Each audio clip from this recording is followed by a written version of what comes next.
بسم اللہ الرحمن الرحیم۔ ہم آج کی ویڈیو میں ڈسکس کریں گے ریفریکٹیو ایرر کے بارے میں، اور ریفریکٹیو ایرر میں جو سب سے کامن ٹائپ ہے جسے ہم مایوپیا کہتے ہیں، مایوپیا کو عرف عام میں شارٹ سائٹڈنیس یا نیئر سائٹڈنیس کہتے ہیں۔ الفاظ سے واضح ہے کہ اس میں پیشنٹ کو قریب سے زیادہ اچھا نظر آتا ہے، جبکہ ڈسٹنس میں ویژن بلر ہوتی ہے۔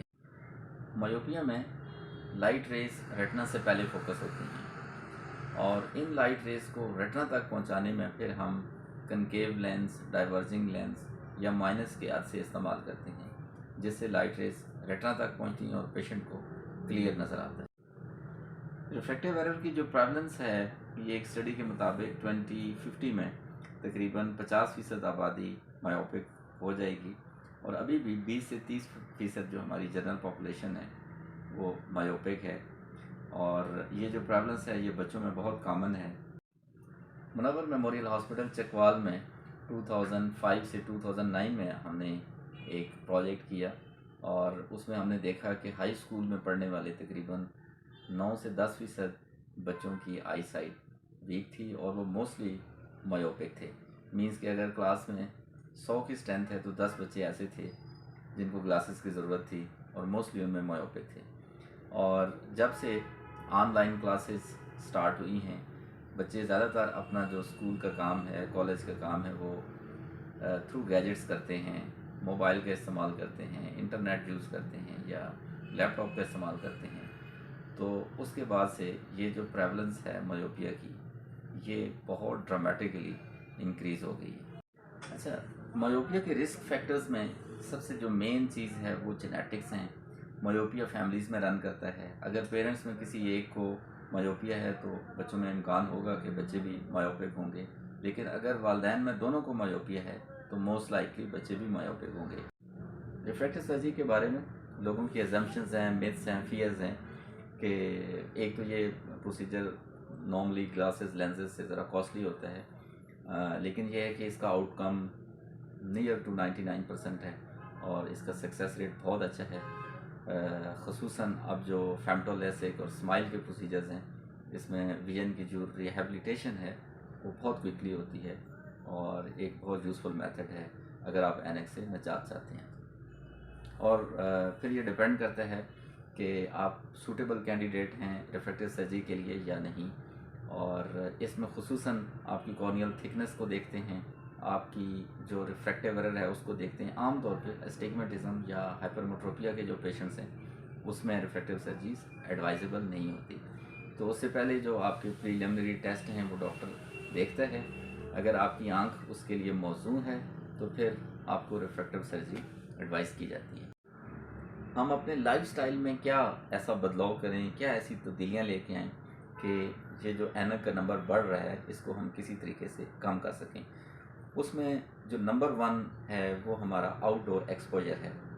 عام طور پہ لوگ گھر میں رہتے ہیں، چونکہ بچوں کو انٹرٹینمنٹ ملتی ہے موبائل سے، گیجٹ سے، ان کی جو آؤٹ ڈور ایکٹیویٹیز ہیں وہ منیمم ہو چکی ہیں، لیکن جتنا بچے باہر سپورٹس میں انوالو ہوں گے، کسی آؤٹ ڈور ایکٹیویٹی میں انگیج ہوں گے، اتنا یہ امکان ہے کہ ان کی جو اینک کا نمبر یہ زیادہ نہیں ہوگا، مایوپیا زیادہ بڑھے گا نہیں۔ اس کی ریزن یہ ہے کہ جب بچے بہت زیادہ ایکسیسولی گیجٹس کا استعمال کرتے ہیں تو آنکھ کے اوپر ایک طرح کا پریشر ایگزرٹ ہوتا ہے، جس سے آنکھ کی جو الانگیشن ہے وہ رسک پہ ہوتی ہے، آنکھ کا سائز بڑا ہو سکتا ہے، اور ریزلٹنٹلی مایوپیا بڑھنے کا امکان ہوتا ہے۔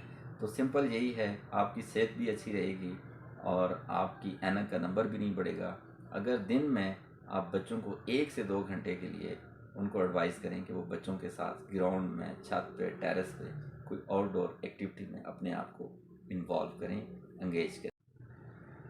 اچھا، کلینکلی اور سائنٹیفکلی جو ہم مایوپیا کو کنٹرول کرنے کے لیے ٹیکنیکس یوز کرتے ہیں، اس میں number 1 by focal means distance اور نیئر کی جو پاورز ہیں یہ ایک لینس کے اندر ہم انڈیوس کرتے ہیں۔ ڈسٹنس کی پاور الگ ہوتی ہے اور نیئر کی پاور الگ ہوتی ہے۔ یہ بائی فوکل ایک بہت پرانی ٹیکنیک ہے جو ہم یوز کرتے آئے ہیں مایوپیا کی پروگریشن کو کنٹرول کرنے کے لیے، اس کی پروگریشن کو روکنے کے لیے۔ اور number 2 orthokeratology lenses. Orthokeratology basically ایک ٹیکنیک ہے جس میں ہم ہارڈ کانٹیکٹ لینسز پیشنٹ کو اوور نائٹ استعمال کرتے ہیں، اور وہ پیشنٹ 2 سے 3 سال یہ لینسز استعمال کرتا ہے، اور پھر ڈے ٹائم میں اس کو گلاسز کی ضرورت نہیں پڑتی۔ تو ہارڈ کانٹیکٹ لینسز سے کارنیا کی شیپ میں تھوڑی سی تبدیلی آتی ہے، جس کی بنا پہ دن کے وقت پیشنٹ کو آنے کی ضرورت نہیں پڑتی۔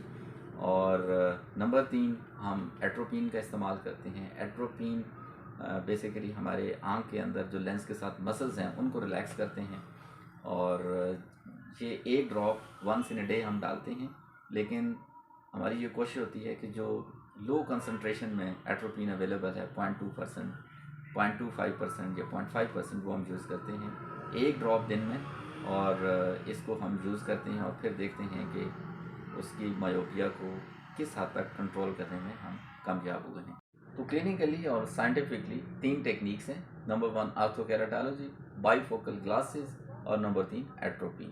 تو یہ 3 طریقے ہیں۔ اچھا، آخر میں ہم ڈسکس کریں گے کہ ہم اپنے لائف سٹائل میں کیا ایسی چینجز کریں جس کی وجہ سے ہم مایوپیا کی جو بڑھنے کی رفتار ہے اس کو ہم کم کر سکیں یا اس کو کنٹرول کر سکیں۔ ہاؤ ٹو کنٹرول مایوپیا، یہ ایک بہت کامن کویسچن ہے جو پیرنٹس ہم سے کرتے ہیں کہ بچے کی اینک کا نمبر بڑھ رہا ہے، ہم اس کو کیسے روکیں۔ تو ایک جو اوپن اس میں ڈسکشن ہے وہ یہ ہے کہ جب بچے کا قد بڑھتا ہے تو اسی تناسب سے اس کی آنکھ کا سائز بھی بڑا ہوتا ہے۔ جب آنکھ بڑی ہوتی ہے تو جو امیج یہاں پہ پہلے فوکس ہو رہا تھا، آنکھ بڑی ہونے سے پہلے امیج تو یہیں پہ بن رہا ہے لیکن پردہ ذرا پیچھے چلا گیا ہے، تو اس صورت میں آپ کو جو آئی گلاسز کی پاور ہے اس کو چینج کرنا پڑتا ہے، اس کو انکریز کرنا پڑتا ہے۔ تو یہ ایک نارمل فزیولوجیکل پروسیس ہے کہ آنکھ بڑی ہوتی ہے تو ہمیں پھر اینک کا نمبر بھی تبدیل کرنا پڑتا ہے۔ عام طور پہ 18 سے 21 سال کی عمر میں یہ جو ہماری ڈیولپمنٹ ہے باڈی کی یہ مکمل ہوتی ہے، اور جب یہ ڈیولپمنٹ کمپلیٹ ہو جاتی ہے تو اس کے بعد عام طور پہ اینک کا نمبر بڑھتا نہیں ہے unless you reach at the age of 40، اور پھر اس کے بعد جو آنکھ کے اندر چینجز ہوتی ہیں اس میں اینک کا نمبر آگے پیچھے ہو سکتا ہے، لیکن عام طور پہ جو پروگریشن ہے یہ جا کے 21 برس کی عمر تک میکسیمم رک جاتی ہے۔ مایوپیا کا جو ٹریٹمنٹ پلان ہے اس میں جو کنونشنل میتھڈ ہے وہ ہماری آئی گلاسز ہیں۔ آئی گلاسز کے لیے پہلے ہم پیشنٹ کا آئی ٹیسٹ کرتے ہیں، پھر اس کی ریفریکشن کرتے ہیں، ریٹناسکوپی یوز کرتے ہیں، آٹوگراف کرتے ہیں، اور پھر جو پیشنٹ کی پرسکرپشن ہے اس کے مطابق ہم پیشنٹ کو آئی گلاسز ایڈوائز کرتے ہیں۔ آئی گلاسز میں اگر مریض کی پرسکرپشن -4 ڈاپٹر تک ہے تو نارمل ہم تھکنس کے لینس دیتے ہیں، لیکن اگر پیشنٹ کا ریفریکٹیو ایرر بیانڈ -4 ہے تو ایسی صورت میں لینس تھک ہوتا ہے اور وہ کاسمیٹیکلی اتنا اپیلنگ نہیں ہوتا، تو ایسی صورت میں پیشنٹ کو ہم پھر ہائی انڈیکس لینسز ایڈوائز کرتے ہیں جن کی تھکنس نارمل لینسز جو کنونشنل لینسز ہیں اس سے کم ہوتی ہے، وہ کاسمیٹیکلی زیادہ اٹریکٹیو لینسز ہوتے ہیں۔ اور پھر ان لینسز میں ڈفرینٹ ٹائپس ہیں، ہم گلاس کے لینس دیتے ہیں، ہم پلاسٹک کے لینس ایڈوائز کرتے ہیں، اینٹی ریفلیکٹیو ہیں، فوٹوسن ہیں، depends upon the need of the patient. اگر کوئی پیشنٹ لائٹ سینسٹیو ہے تو اس کو فوٹوسن کی ضرورت ہے، اگر کسی پیشنٹ کی ریکوائرمنٹ کمپیوٹر موبائل کی ہے تو پھر ایسی صورت میں اس کو اینٹی ریفلیکٹیو یا بلو فلٹر لینسز ایڈوائز کیے جاتے ہیں۔ اور اس کی جو سیکنڈ آپشن ہے ٹریٹمنٹ کی وہ کانٹیکٹ لینسز ہیں۔ کانٹیکٹ لینسز آئی گلاسز کا ایک بہترین متبادل ہیں، ایک ان کی ریپلیسمنٹ ہے، اور جو لوگ گلاسز میں کمفرٹیبل نہیں ہوتے پھر ہم ان کو لینس دیتے ہیں۔ اور کانٹیکٹ لینسز میں انفیکٹ خصوصاً ہائی پرسکرپشنز میں جو پیریفرل ڈسٹارشن ہے وہ منیمم ہوتی ہے اور پیشنٹ کو نارمل جو امیج سائز ہے وہ پرسیو ہوتا ہے۔ کانٹیکٹ لینسز کے بعد جو تیسری ٹریٹمنٹ آپشن ہے وہ ہماری ریفریکٹیو سرجری ہے۔ پاکستان میں تقریباً 10-15 سال سے جو ریفریکٹیو سرجری کے ایکوپمنٹ ہیں state of the art available ہیں، پہلے ایکسائمر لیزر کے بعد لیسک، فیمٹو لیسک، اور اب ایون اسمائل، تو یہ بھی ایک بہت اچھا متبادل ہے، اور پیشنٹ جو ہیں وہ گلاسز سے ریفریکٹیو سرجری کے تھرو اینک سے یا کانٹیکٹ لینسز سے ہمیشہ کے لیے نجات حاصل کر سکتے ہیں۔ تو 3 ٹریٹمنٹ آپشنز ہیں، number 1 glasses, number 2 contact lenses, اور پھر ریفریکٹیو سرجری۔ اور اس کی دوسری ریزن ہے ہماری refractive power. Refractive power normally